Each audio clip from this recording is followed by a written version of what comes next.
alohan'ny soirée izay atao amin'ny 20 oktobra izao ao amin'ny Carlton dia misy fampiofanana omena zareo amin'ny teny anglisy, teny frantsay mikasika ny fizahantany amin'ny ankapobeny izay atao miaraka amin'ny ministèren'ny tourisme. Atao rehefa vita zany ny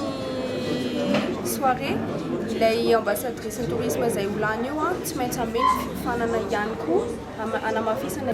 fahaiza-manao zany sy ny fahaizan'ny fizahantany mbola ho amafisina foana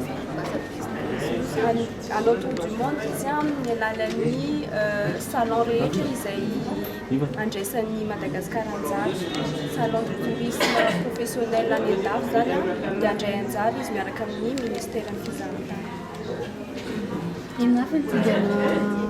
isy mandraka tonga an'ilay amin'ny 19 ny dingana rehetra zao efa nandalovana daholo dia hatreto aloha zany formation no isy mandritry ny 10 andro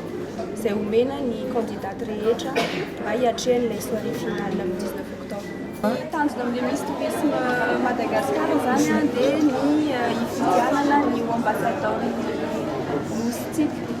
izany hoe eo amin'ny lafin'ny fizahantany indrindrindrindra sy ny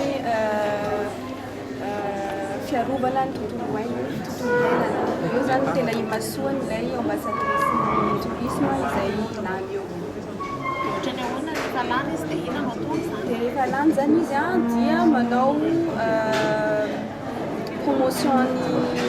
Madagasikara maneran'izao tontolo izao sy eto an-toerana satria be dia be zany ny malagasy mbola tsy mahafantatra ny tsara ny Madagasikara sy ny point rehetra izay afaka andehanana fa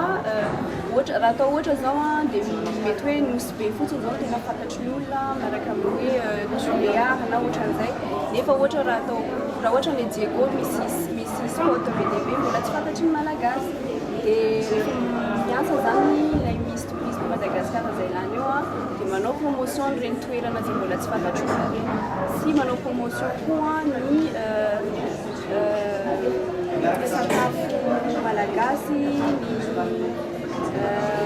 arena rehetra izay anana. Tamin'ity andiany voalohany ity dia teto Antananarivo zany no safidiny izy ireo nandefa candidature amin'ny alalan'ny Facebook sy mail dia teto an-tanàna no natao ny casting rehetra dia izy ireo zany tsy nifidiana arakaraka ny faritra izay natongavany fa natao arakaraky ny atsara-tarehy sy ny fahaizany eo amin'ny lafiny fizahantany.